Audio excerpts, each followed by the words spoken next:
No hay pa klaro si implementa pa ba con el investment management contract al Zamboanga City Electric Cooperative, como cosa quiere el miembro del General Assembly durante el Annual General Assembly del otro año.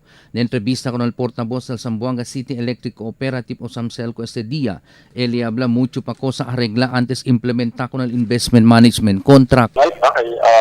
Ang kaya na kami na niya next week para man discuss further issue on IMC and what are the steps that we need to go about. Del otro año pata esperanza el mga miyembro del kooperatiba para enseguida sa implementa con el investment management contract, pero hasta ahora cuento pa siempre el IMC hindi pa con esta puede realizar. Ya queda también alboroto el noticia kay mismo el board del SAMCELCO hindi favorable para implementar con el IMC, considerando tiene también propósito para bendialang con el propiedad, lo menos paga el debe del cooperativa.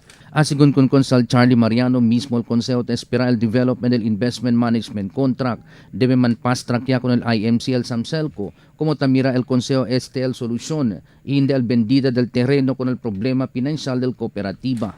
Well, tiene que la assurance siya dali el SAMCELCO, pero el tapiti kita con el SAMCELCO gane, walk the talk. Es importante pwede sila man comply con el timeline because the people have already waited for so long, and if we're to be waiting again for the next 1 year, dol sobre, tamang siguro sa sakripisyo, we have to get results, and results should be forthcoming in the next 2 to 3 months because the IMC is the only solution to the big problems being faced by SAMCELCO. Without the IMC, I doubt if the real problem could be solved. Gilbert Manuel, Dateline Zamboanga.